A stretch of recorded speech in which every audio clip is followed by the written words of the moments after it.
दोस्तों, आप अपने अंदर देखिए कि अंदर शक्ति मौजूद है। उसे पहचानो, उसे अपने शरीर से बाहर निकालो। आप जो भी करना चाहते हो उसे कर सकते हो।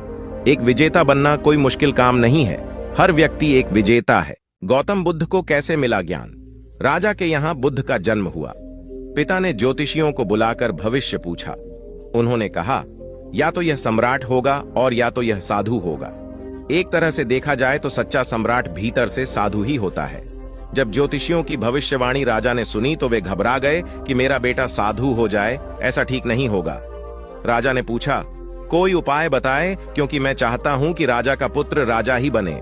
ज्योतिषियों ने कहा कि इसका लालन पालन व पूरा जीवन बड़ी सावधानी में बिताना होगा। अर्थात आपका पुत्र सिद्धार्थ कभी किसी बूढ़े व्यक्ति को न देखे, कभी किसी बीमार व्यक्ति को न देखे और कभी किसी मरे हुए व्यक्ति को न देखे। जब तक ऐसा होगा तब तक वे राजा ही बने रहेंगे। अगर ऐसा नहीं हुआ तो वे साधु बन जाएंगे। राजा शुद्धोधन ने अपने पुत्र सिद्धार्थ के लिए बढ़िया से बढ़िया बड़े बड़े महल, अच्छे से अच्छा भोजन, दास दासियां और खाने पीने के सामान आदि वस्तुओं के ढेर लगा दिए। पिता ने पुत्र को सुख सुविधाओं में इतना उलझा दिया कि उसे बाहर का संसार याद ही नहीं आया। शुद्धोधन ने समझ लिया कि अब इतने सुखों के आगे साधु बनने का प्रश्न ही उपस्थित नहीं होता। वे निश्चित हो गए। राजा शुद्धोधन ने बिल्कुल पक्की व्यवस्था कर रखी थी कि उनका पुत्र सिद्धार्थ जीवन में कभी भी वृद्ध, बीमार और मृतक व्यक्ति को देख न सके, क्योंकि वे अपने पुत्र को खोना नहीं चाहते थे। सिद्धार्थ का जीवन ऐश्वर्य और सुख सुविधाओं में बीत रहा था। उनके जवान होने पर एक सुंदर कन्या यशोधरा से उनका विवाह हो गया। विवाह हो जाने पर शुद्धोधन की आधी चिंता मिट गई। अब तो शादी हो गई, अब कहां जाएगा? अब तो मेरा पुत्र बंधन में बंध गया है। अब उसके कहीं जाने का सवाल ही नहीं उठता। 1 वर्ष बाद बेटे का भी जन्म हो गया। उसका नाम राहुल रखा गया। अब राजा शुद्धोधन को बिल्कुल पक्का विश्वास हो गया कि अब यह कहीं नहीं जा सकता। एक दिन सिद्धार्थ ने कहा कि पिताजी, आज तक मैंने कभी अपनी राजधानी नहीं देखी। आपकी आज्ञा हो तो आज देख आऊं। राजा ने कहा, हाँ, अवश्य जाओ, अपना शहर देखकर आओ। एक सारथी को भी साथ में भेजा गया कि जाओ, राजकुमार को राजधानी घुमा फिरा कर लाओ। फिर भी राजा ने चाक चौबंद इंतजाम कर रखा था कि कहीं चूक न हो जाए। सिद्धार्थ के लिए राजधानी के प्रमुख मार्ग खूब सजाए गए थे, पर घूमते घूमते सिद्धार्थ ने थोड़ा उलटा मार्ग ले लिया। वे उस मार्ग से गुजरने लगे जहां पर तैयारी नहीं थी, और आज उनको बहुत आश्चर्य हुआ जब पहली बार उन्होंने एक बूढ़े आदमी को देखा। कमर झुकी हुई, पूरी चमड़ी में झुर्रियां पड़ी थीं। वह परेशानी और दुख से बेहाल था। उसकी चाल बहुत धीमी थी। बूढ़े की झुकी हुई कमर को देखकर सिद्धार्थ को एक झटका लगा और सारथी से उन्होंने पूछा, क्या एक दिन मैं भी बूढ़ा हो जाऊंगा? सारथी ने कहा, हाँ राजकुमार, हर व्यक्ति के जीवन में 3 अवस्थाएं आती हैं, बचपन, जवानी और बुढ़ापा। एक दिन तुम भी बुढ़ापा। इससे पहले आप इस कहानी में खो जाए हमारे चैनल को सब्सक्राइब जरूर कीजिए और बेल आइकॉन प्रेस करना ना भूलें। वापस आते हैं। की अवस्था में जाओगे। हे राजकुमार, यह संसार का नियम है। चाहे गरीब हो या अमीर, सबका शरीर शिथिल अर्थात बूढ़ा होता है। राजकुमार सोच में पड़ गया। सारथी ने रथ को आगे बढ़ाया तो कुछ दूरी पर एक बीमार व्यक्ति मिला जो रोगों से घिरा हुआ था। उस पीड़ित व्यक्ति को देखकर राजकुमार का मन बहुत ही दुखी हुआ। राजकुमार ने पूछा, इसको क्या हुआ है? सारथी ने कहा, यह व्यक्ति बीमार है, इसलिए यह कराह रहा है। इस संसार में दुख और सुख दोनों हैं। यह अपने अपने भाग्य की बात है कि कोई दुखी है और कोई सुखी है। क्या मैं भी कभी बीमार हो सकता हूं?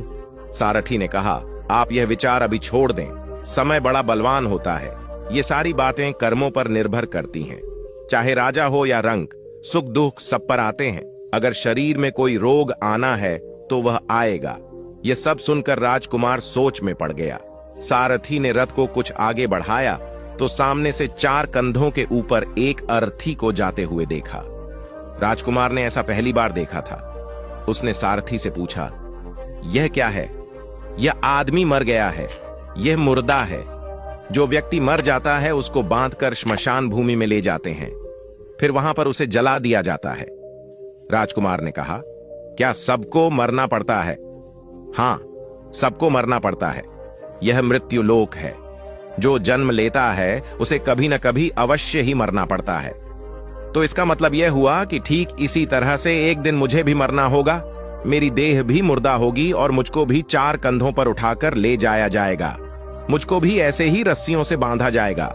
मेरे भी आगे पीछे घर के सदस्य रोएंगे, तड़पेंगे और जिस संसार को मैंने इकट्ठा किया है वह सारा का सारा मुझसे छूट जाएगा। इसका मतलब यह हुआ कि क्या एक दिन मैं भी मर जाऊंगा? क्या एक दिन यशोधरा भी मर जाएगी? क्या एक दिन मेरा राहुल भी मर जाएगा? सारथी ने कहा, हाँ राजकुमार, एक दिन मैं भी मरूंगा, आप भी मरेंगे, यशोधरा भी मरेंगी और राहुल भी मरेगा, क्योंकि यह सब मरने के लिए ही पैदा होते हैं। उस रात सिद्धार्थ सो न सके। सोचने लगे कि क्या संसार में इतना दुहक है, रोग है, बुढ़ापा है और ऐसे में मैं खा पीकर कैसे जी सकता हूँ? नहीं नहीं, ऐसा मुझसे नहीं हो सकता। मुझे खोजना होगा उस तत्व को जो दुख, पीड़ा और शोक से रहित हो, जो भय, भ्रम और भूल से परे हो, जो अनंत आनंद से भरा हो, जिसे पाकर फिर और कुछ पाने की इच्छा न हो। सिद्धार्थ वैराग्य के शिखर तक पहुंच चुके थे। बस उसी रात को उन्होंने घर छोड़ दिया। सारथी से कहा कि नगर की सीमा से दूर ले चलो। नगर के बाहर पहुंचकर सारथी को लौटा दिया।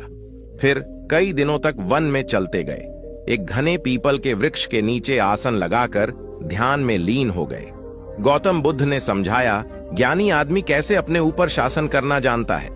एक लड़का बहुत चतुर था। उसने बहुत सी कलाएं सीखी। उसे तीर चलाना आ गया। वह नाव खेने लगा और बढ़िया से बढ़िया मकान बनाना सीख गया। उसके बाद वह घर लौटा। बड़े घमंड से वह लोगों से कहता, इस दुनिया में मेरे मुकाबले का कोई नहीं है, मैं सब कुछ जानता हूं। गौतम बुद्ध ने यह देखा तो सोचा, इसे शिक्षा देनी चाहिए। उन्होंने एक बूढ़े का रूप बनाया और हाथ में भिक्षा पात्र लेकर उसके पास गए। लड़के ने पूछा, तुम कौन हो? बुद्ध ने कहा, मैं अपने मन को वश में रखने वाला एक आदमी हूं। उनकी बात लड़के को समझ में नहीं आई। उसने कहा, आपका मतलब? बुद्ध बोले, कोई आदमी तीर चलाना जानता है, कोई नाव खेना जानता है, कोई घर बनाना जानता है, लेकिन ज्ञानी आदमी अपने ऊपर शासन करना जानता है। लड़का बुद्ध के इतने कहने पर भी कुछ न समझ सका। उनसे फिर पूछा, अपने ऊपर शासन करना क्या होता है? बुद्ध ने कहा, अगर कोई उसकी प्रशंसा करे तो वह खुशी से नहीं फूलता, निंदा करे तो दुखी नहीं होता। इस तरह उसका मन उसके वश में रहता है। ऐसा आदमी किसी चीज या हुनर का अभिमान नहीं करता। बुद्ध की बात का उस लड़के पर ऐसा असर हुआ कि उस दिन से उसने डींग हाँकना बंद कर दिया। दाता दाता चले गए, रह गए अब कंजूस।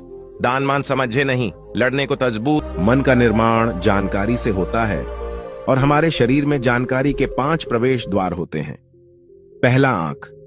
अपनी आंखों से जो कुछ भी देखते हैं, अच्छा या बुरा, वह सब हमारे मन की यादाश्त में इकट्ठा होता रहता है। दूसरा, कान। जो कुछ भी हम अपने कानों से सुनते हैं, हमारे मन में वैसे ही बीज के रूप में बोया जाता है। तीसरा, जीभ। जिस भी चीज का स्वाद हम ले लेते हैं वह हमारे मन की यादाश्त में अंकित हो जाता है। चौथा है नाक। जो एक बार सूंघ लेते हैं, चाहे वह सुगंधित हो या दुर्गंधित, वह हमारे मन में दर्ज होता है। और पांचवा है स्पर्श। जिस चीज को हम एक बार छू लेते हैं, स्पर्श कर देते हैं, उसकी यादाश्त हमारे मन में कहीं ना कहीं अंकित हो जाती है। इन 5 और शारीरिक द्वारों से जो भी जानकारी हमारे अंदर प्रवेश करती है, वह जानकारी बीजों के रूप में जमा हो जाती है और धीरे धीरे वृक्ष बनते हैं। हमारा मन मिट्टी की तरह है जिसमें बीज बोए जाते हैं और हमारी बुद्धि बीज बोने वाले किसान की तरह है। अगर हमारी बुद्धि गलत जानकारी के बीजों को सही जानकारी के बीज समझकर बो देगी और भविष्य में जब वह बीज वृक्ष बनेगा तो भविष्य में वह पेड़ खराब फल देगा।